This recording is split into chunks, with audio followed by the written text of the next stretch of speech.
Hey, welcome back to the Off Farm Income Page YouTube channel, everybody. This is Matt Breckwald. Great to be here with you. Thank you for joining me for another Tuesday edition episode. All right, so what are we going to be talking about today? Well, I want to talk all about advice for the beginning cattle farmer. Now, I feel like at this point in my farming career, I am qualified to talk about this. I'm certainly not as well versed as a lot of lifelong cattlemen who have run, thousands of head of cattle over the years.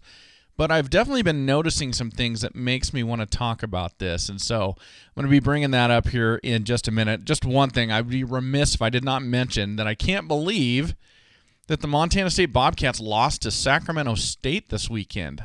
What is going on there? We were 5-1 and undefeated in conference, and we got beat by Sacramento State?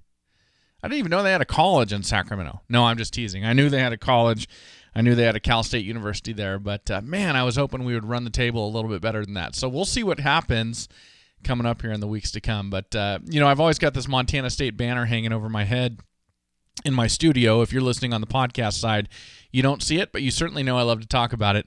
And so I thought I'd be remiss if I did not mention the football season, since that is going on right now, and they're having a great start to their season, other than this last Saturday. Okay, so why am I bringing up this topic of, advice for the beginning cattle farmer? Well, honestly, I've run into a couple instances recently with people who have bought small acreages. They want to put cows out, and it's like this is a 14-step process, but they've condensed it into 3 steps. Bought the property, decided they want cattle, buy cattle, put them out. And I'm sitting here looking and watching and going, wait a second, there's a lot in between here. So for those of you who have experienced this in watching your neighbors, you'll probably get a laugh out of this. And for those of you who want to have cattle on your place, please tune in, because your neighbors are very, very helpful people.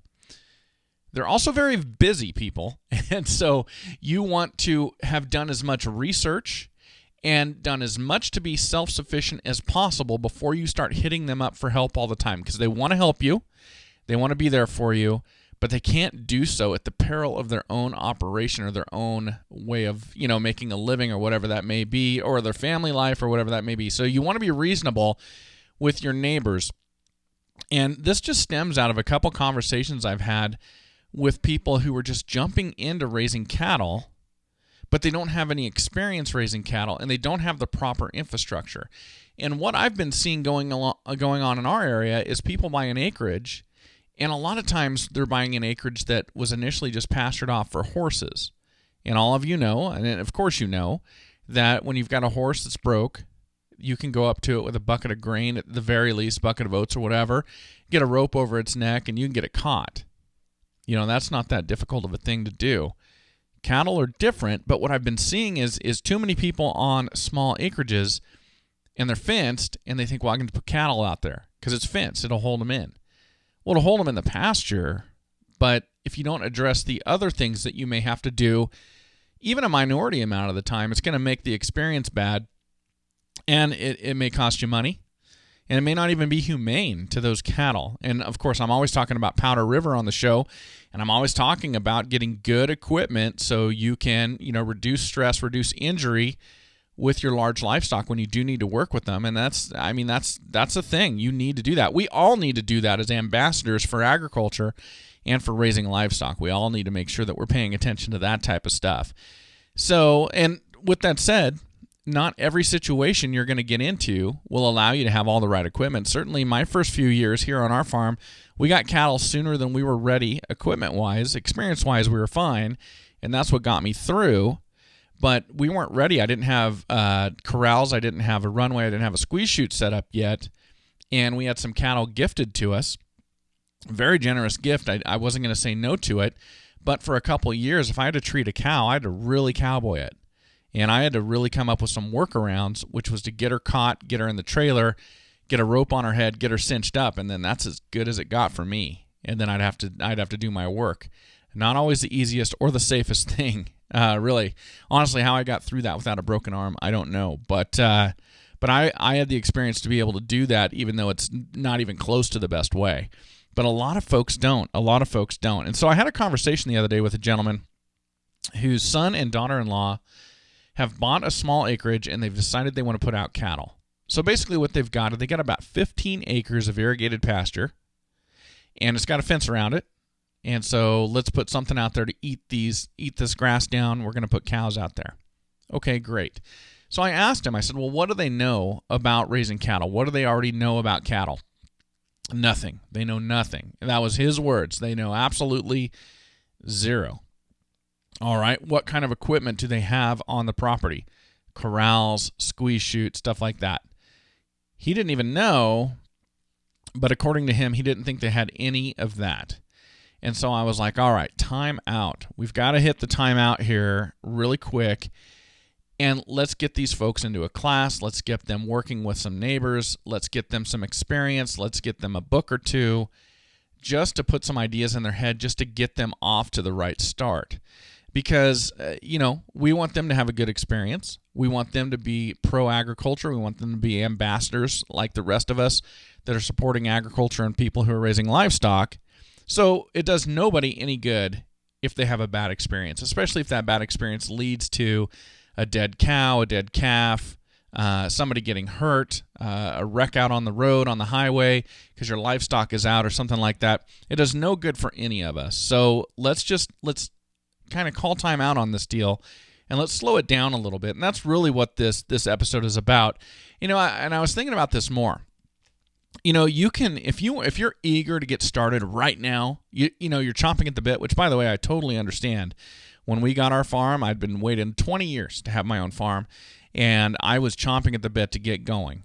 And so you can get started with smaller livestock. If you've got that perimeter fence, you can get started with sheep, you can get started with goats, maybe even pigs if you've got good enough fencing, or if you just want to build a little pen area for them. You can get started. But cattle is a whole different thing. All these animals are going to have the same basic fight or flight type mentality, which, by the way, it takes time to learn how to mitigate that and to work with that and to use it to your advantage. But they're all going to have that same basic thing. But when you go from an 80-pound animal or a 140-pound animal to an 800 to 1,200 to 1,400-pound animal, there is a large difference here. It's an exponential difference, and so you need to slow down if cattle is a species that you want to raise, and let's get you some, not just equipment, but experience as well. We need to do that, and there's a number of ways of doing that.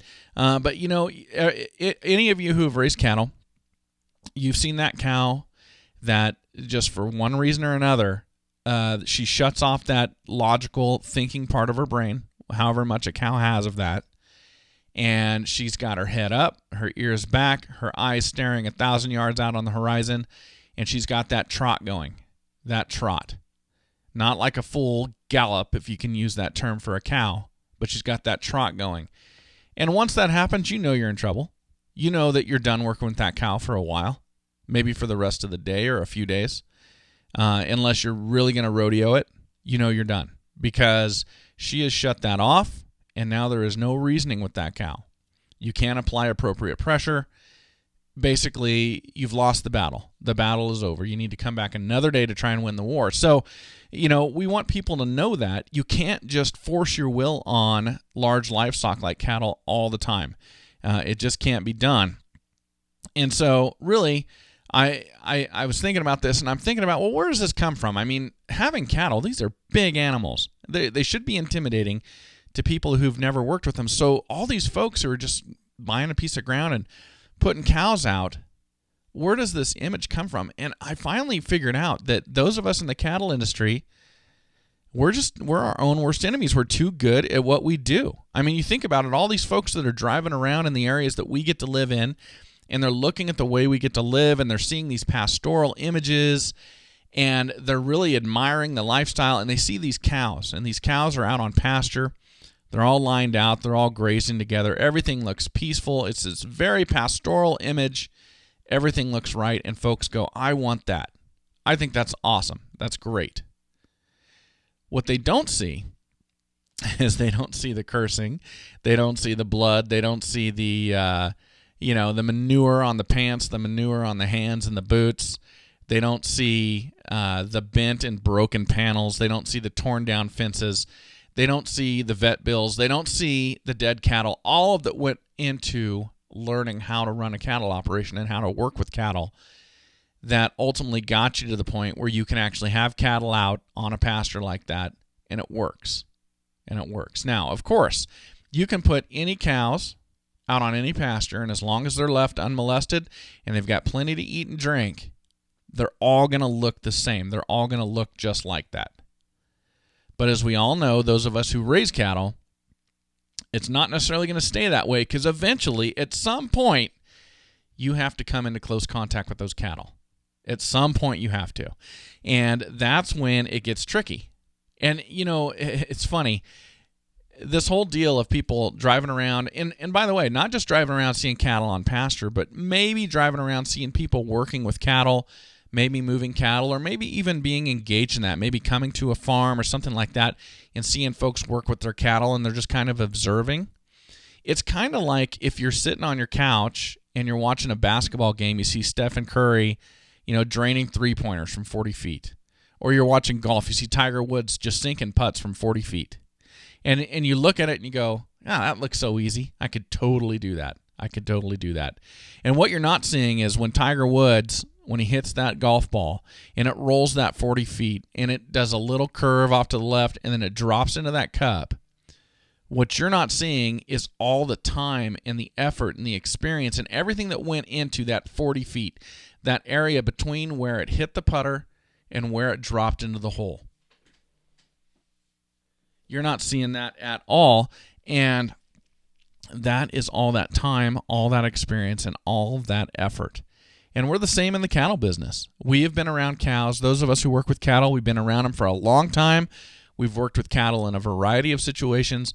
We've solved a number of problems with cattle. Cattle that are out, how are we going to get them back in? Cattle that are a mile down the road, and you just found out about it when you got home, and how are you going to drive them all the way back to your place, get them back on your pasture? Cattle that won't go into the trailer. We've all solved these problems already. We've all been through this. We've all fed cattle for multiple winters. We've all worked with cattle. We've all doctored cattle. So for us, it just comes naturally. And sometimes we can be our own worst enemy because it's so much easier when time is short and we've got to do something with our cattle. We got to treat them for pink eye or whatever that may be. It's so easy for us to get the help we need from folks to just kind of stand in this spot over here so we can work this cow into the corral, or we can work her into the squeeze chute or whatever, and then just take over and do everything and not teach, because it's so much faster and so much easier for us just do it ourselves, get it done, and move on to the next project.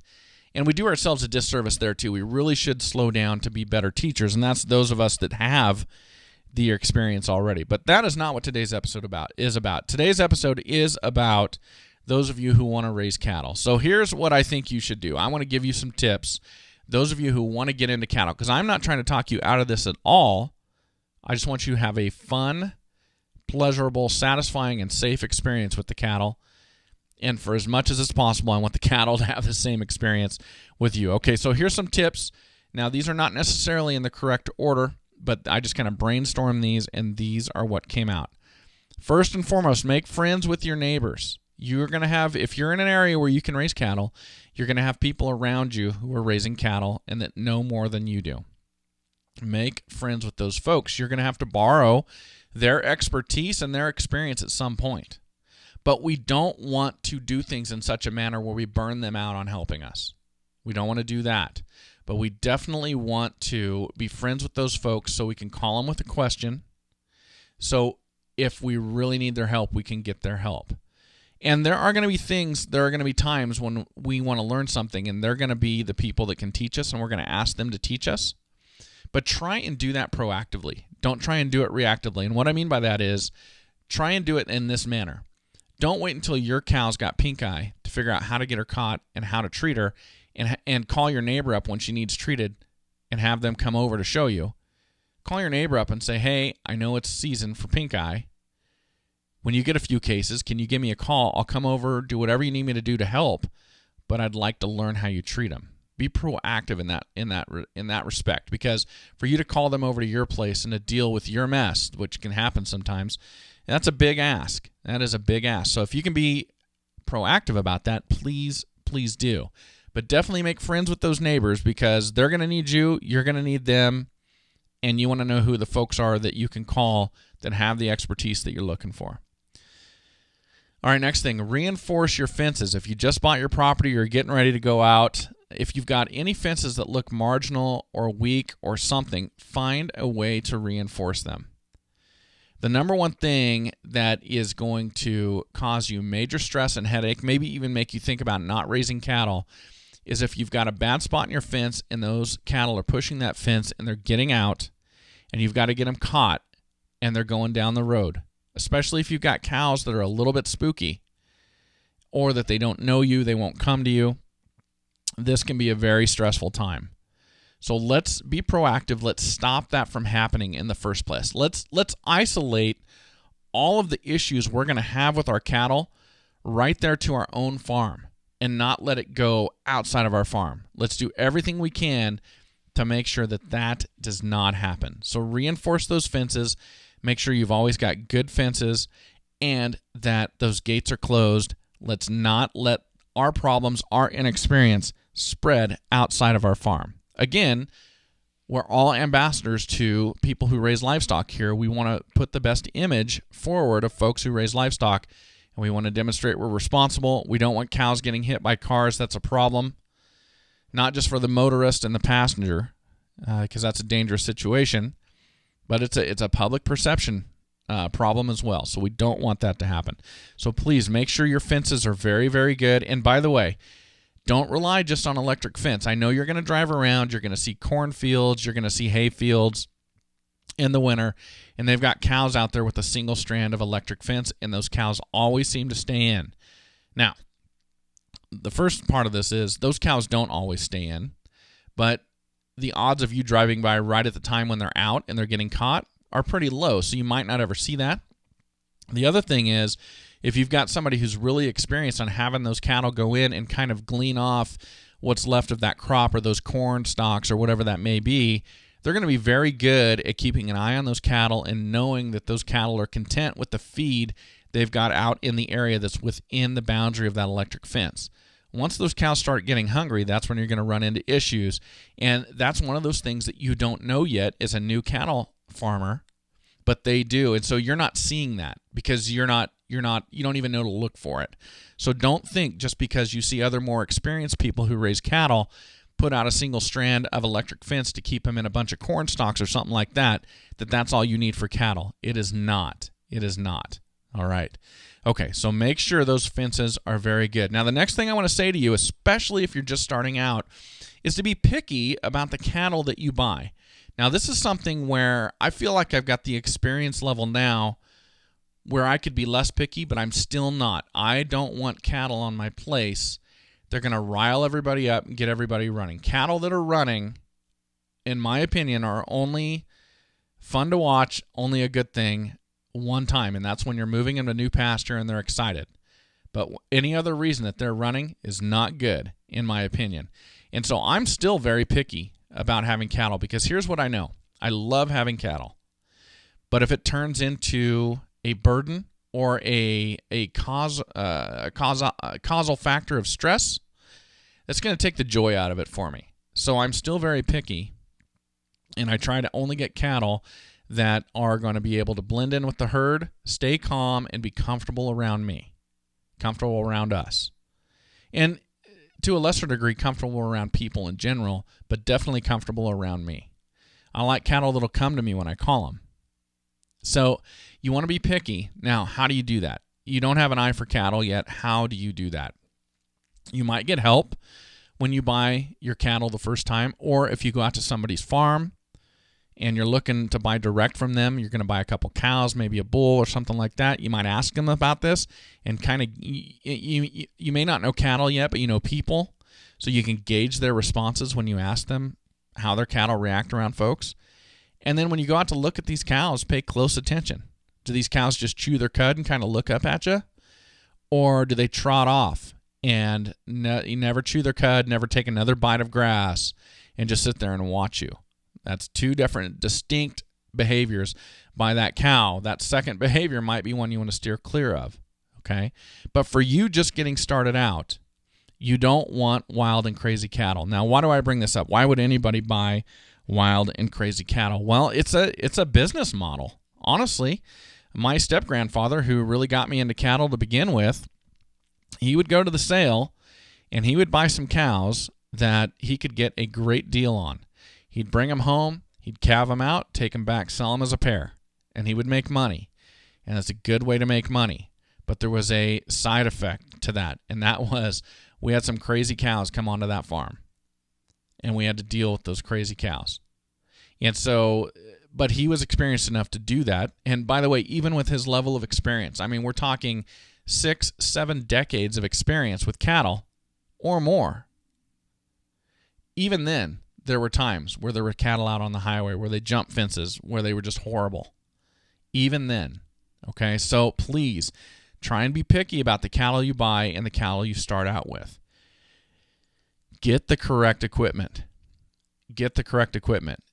Good panels. Good panels. You want panels where the rails going horizontally are spaced close enough together that a cow doesn't think she can stick her head between those rails.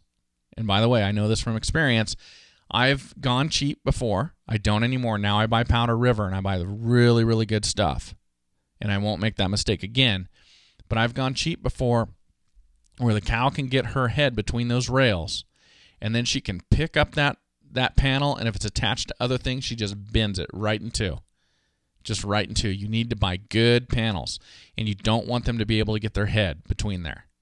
So make sure you're buying the good stuff, the very heavy stuff designed to handle cattle, 1,400, 1,500-pound animals, where they cannot get their head through there when they are freaking out. Because there are going to be times where you're going to have a cow that's going to be nervous and going to want out of that corral by no fault of your own and by no fault of hers, just because you've pinned her up and everybody else has gone back out to pasture, and now she's isolated and the herd has left her. So you need good equipment for that. You should really consider a sweep tub. Look this up on Powder River's website, powderriver.com. Look up a sweep tub, because that natural curve, if you've never watched the movie Temple Grandin, go out and watch it. You'll understand. But that natural curve is a much better way to move cattle than at right angles, than a 90-degree turns, or even 180 degrees. Well, you can do an easy 180-degree turnaround in a sweep tub. But if you're trying to do it without that, where they're going and there's 90-degree angles at every corner, it's a lot more challenging. Get a good runway if you can. You can make them out of panels, but just understand that each upgrade in price and in functionality makes it easier to move and handle your cattle. And then get a good squeeze chute. A good squeeze chute, because you're going to have to touch these cows every now and then to give them shots, to deal with pink eye, whatever that may be, help them calve, and they don't like being around people. Very few cows, even my cows that know me very well, will let me scratch them. So even then, they don't like being around people. So make sure you're getting good equipment. I would encourage you to figure out how to work your cattle without a hot shot. And when I say a hot shot, you'll see them in the farm and ranch store, this little battery charge deal where you can shock them to get them moving. Now, you're going to have some cows that don't want to move forward. Eventually, they will. Eventually, they will. I would encourage you to learn how to move them, so you only have to use a hot shot as a very, very last resort, or never, or never. Go out and get some education, folks. This can't just all fall on your neighbors. Get some books, watch some YouTube videos, check with your extension service to see if they have classes. We've got one here locally called Living on the Land. It's a very, very good class for a lot of reasons other than just cattle, but just for owning and operating your own small acreage. Go out and get that education that you need to be able to do this, effectively. Get some education. Get some experience. Go and learn about flight zones and pressure on cattle. There's tons of videos out there on YouTube to teach you about this. There's websites that break down how to move cattle. The inexperienced person will want to walk straight at them or straight behind them. But you can really move cattle. You can move them right where you want them to go and really learn where they're going to go before they even go there. If you learn about flight zones, you learn about pressure, you learn about what angles to approach them from. And once you start doing this and you see how they react, it becomes very, very intuitive, and you can kind of figure out where they are going to go. So please learn about that. That's an important thing to learn about. The other thing, the next thing, and by the way, this is one of the hardest lessons for me to learn, is teach yourself to walk away. Teach yourself to walk away. Autumn and I were trying to move some cows, some neighbors' cows the other night. They were jumping hot wire. They had their ears laid back. They were running to the other side of the pasture. The setup wasn't good to get them caught, and we had about an hour to get it done. And after one failed attempt and watching the behavior of these cows, I said, that's good. We're done for the night. I'm 46. This has taken me 45 3/4 years to get to this point where I can say, that's that. We'll try again tomorrow. We're walking away. Teach yourself to walk away, because when you get mad and your frustration level goes up and your voice goes up and your animation, your body motion goes up, even if you're not behaving angry, you're giving off a vibe that an animal like a cow can read, and things are just going to continue to go downhill. So teach yourself to walk away. Give yourself time, so if you need to walk away, you can. Again, get some experience. Go out, just work with somebody, see if you can help that neighbor and learn. And start slow, everybody, and that's kind of what this whole show's about. Just slow down. Don't be in such a rush. Let's get things in place before you bring a 1,300-pound animal onto your farm. Spend time with your cattle. Now, for me, I feed cattle all winter, and so that comes pretty naturally. But some people have a different model, a stocker model or something like that. And if you're on a large scale, this is not realistic. But if you're a small farmer, this is. Hopefully you love your cattle, so it's a pleasure for you just to be out there and to watch them graze or to turn them out on a new pasture and to see how they behave. And if you're doing that, they're getting used to you. And if they're not panicked, eventually their urge to eat good new grass overrides their worry about the human being that's standing 15 feet away from them, and they'll go back to eating. And over time, this fear they have of you breaks down, and pretty soon they're used to you being there. And so you spend time with your cattle, and if you do that, you're going to notice personalities. You're going to know which cow's the leader. You're going to get used to how they move around you and how they react. And you're going to start to develop that intuitive sense that allows you to move cattle, that really gives you a good ability to move cattle. And let me give you an example of this. Last night, we tore down a pen that's in our sacrifice area for our cows. So we opened up the sacrifice area so we could get the tractor in and out, get the stuff we were tearing out in and out. So the cows went out to the pasture. I've had them pinned up for a little while now. So they're out in the pasture. We get everything done. Autumn and Hattie and I, everything is done. And now I want to repin the cattle back up. So I was off on the tractor. Autumn and Hattie were kind of cleaning some stuff up, and they came back up to the house. I said, oh, did you guys pin those cows back up? No, we didn't. You want to pin them back up? I do.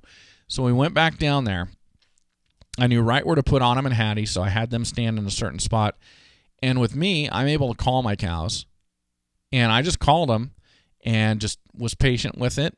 And about 5 minutes later, all of my cattle had come back into the sacrifice area. We had hay out for them, and I pinned them up just like that. I never had to get behind a cow. I never had to put pressure on a cow. Never had to do anything to move them. Just called them. But that's a result of me spending time with my cattle. I can do that on a smaller farm. Again, if you're a big ranch, not nearly as possible. But I would assume if you're just starting out, and that's who I'm talking to, you're probably starting out on a smaller scale, and you have the ability to do this. The other thing is, when you're moving cattle, learn how to use a fence. If you got to move them by yourself, you're not really alone if you've got a fence nearby, if you can work them down a fence line. So you want to learn how to do that, but that's all about looking at those flight zones and learning how to use pressure on your cattle. Learn about electric fence. Now, earlier I said don't rely on electric fence, but hey, use electric fence as a first line of defense for your main perimeter fence, for your physical barrier. Okay? You don't have to worry nearly as much about weak spots on your main perimeter fence if you're backing that up by having a strand of electric fence guarding it. It's not that expensive. It's not even that much work, and it can keep cattle off of that fence. And just to back that one up, know the reasons why cattle will actually go out and push fence. What will make cattle go out and want to go over barbed wire, push underneath it, put pressure on it? Learn what the reasons are. Primarily, you're going to be dealing with they're hungry, they're thirsty, or there's a cow in heat on the other side of that fence and you got a bull pushing it. Or it could be weaning when you're weaning. So learn about that. Learn about low-stress weaning. See if some of those techniques of preventing milking but keeping the calves with the cows will work for you. If that won't work, use a fence line weaning technique to where they can be right next to each other but they can't nurse. Just learn about the reasons why cattle will push fence and then mitigate those reasons. That's going to save you a lot of heartache. And the last thing I've got on this list is to rotate your pastures. Now, it's funny. We usually talk about pasture rotation for the health of your grass and for the variety of species in your grass and for the ability to produce more and healthier forage. Excuse me. But what I'm talking about here is if you rotate your pastures, that forces you to spend more time with your cows. Therefore, your cows get more used to you. They're less afraid of you.